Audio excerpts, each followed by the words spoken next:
Most of the time, I'm that type of person that's very creative. Get so much creative ideas going on in my head, and so much ideas just come around. And to be honest, most of these ideas just pop out of nowhere. You know, you just get that feeling where you're just kind of exploring into your life, and you kind of envisioning a lot of things that are happening in your life. You know, you set out some goals and what things you want to achieve at that point. And you know, I really get so excited when I get so creative and be like, oh, there's an idea happening at this point. You know, I think this might work for this particular thing.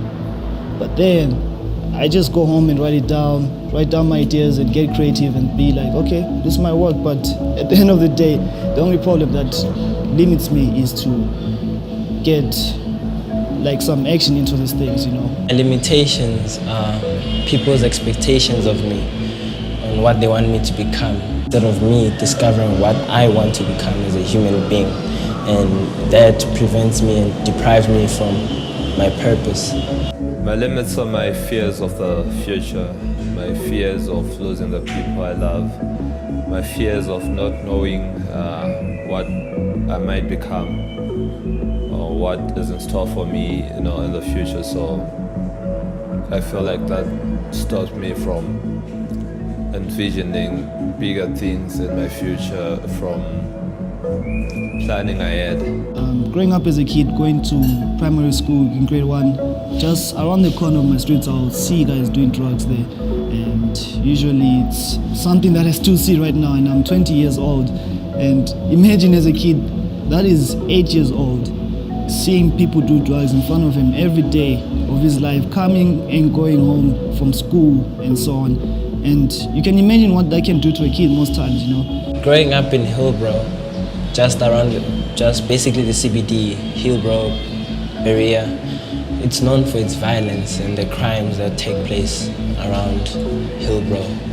I think living in Hillbrow raises you in a tough way. You become very tough and you look at society and perceive it as an unfair system. That's the sort of environment that I've mostly lived in my whole life, and yeah, it's tough to try and see a good future if you're living in that sort of environment, because you feel like you're limited, or you feel like anything might happen at any time and any day. So it puts pressure on you, and yeah, that's my neighborhood. I remember starting out parkour in 2013. I remember seeing one of our members, that's Silus and Simon. We just saw those guys at church, and they were just kind of jumping around, doing the basics, the kongs, the dashes and stuff. And I also saw, and we were like, oh, what's happening, guys, you know?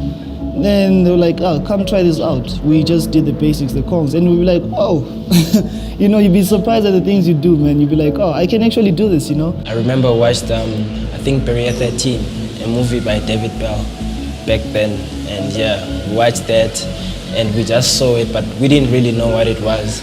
And then a few years later, we had my cousins and friends had watched like a few parkour videos, and they were like, wow, this is cool. They want to do this. And then they got me along. You know, as boys, you like to each other, come on, let's try this and let's experiment and have fun. So onwards, we just watched more and more parkour videos, and then we were hooked. We just found a new chapter in our lives. We grew to like the sport or the art, actually, and we just found a place where we could do it, or people were already doing it, and that was at Vets University, and that's where we met a couple of people who were doing parkour. And from there on, it was just something that I thought was cool, jumping from there to there or doing those crazy moves and stuff like that. But as time went on, I realized that it was more than just jumping around and running. I realized that it was more of personal growth, and in parkour we try and jump, maybe 2 meters or so, and at first it can be something that's hard, but with practice and continuous dedication and resilience, you tend to become better at that. You tend to jump the 2 meters, and you also tend to go over it and increase the distance you can jump. And so I realized that I was learning to overcome my fears.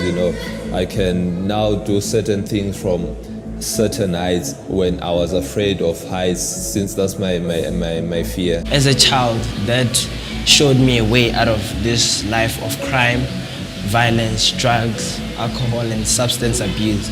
So instead of me being on the streets and gambling and mugging people and doing all those unjust things, I programmed my mind to doing something positive in society. At first things we start off as hobbies, like, yeah, we're looking cool and so on. But as time goes on, it kind of becomes a lifestyle, and you don't want to be left behind when all your friends are doing the parkour and everything like that.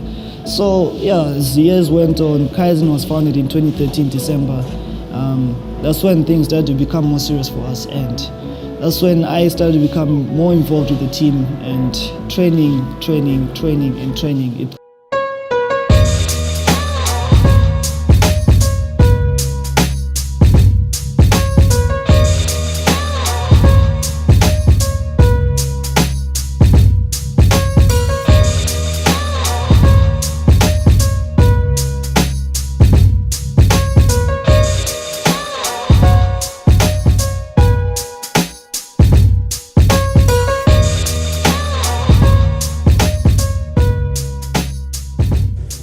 The elements or the stuff that I've learned from it to be part of my usual life, my normal life outside of parkour. I want to be able to overcome fear. That's just like how I've overcome fear in parkour.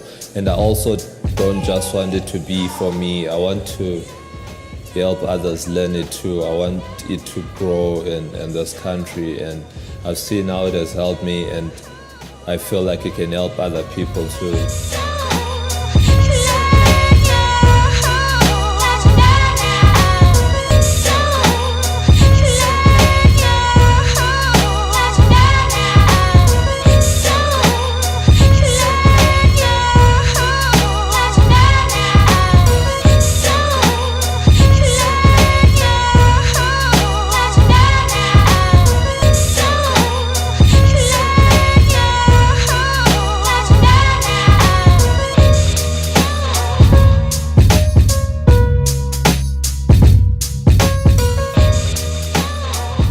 What I've learned is that you have to take your decisions as soon as possible. You have to do what you have to do, because right now, like I said, time is ticking.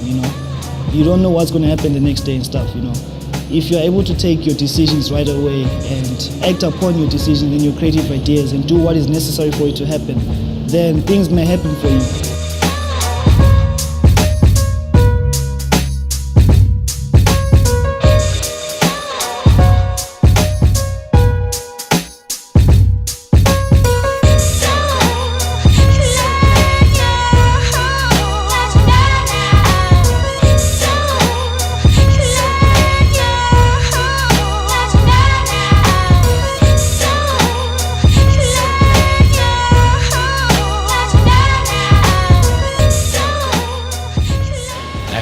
Become very aware of my surroundings and what I want to become, finding my purpose and achieving my goals and just going for them, and overcoming the obstacle of fear, which is something mental. I've overcome that, so I keep pushing on a daily basis. So parkour has taught me never to give up. Once you take that from parkour and apply it in your daily life, I don't think you can go wrong.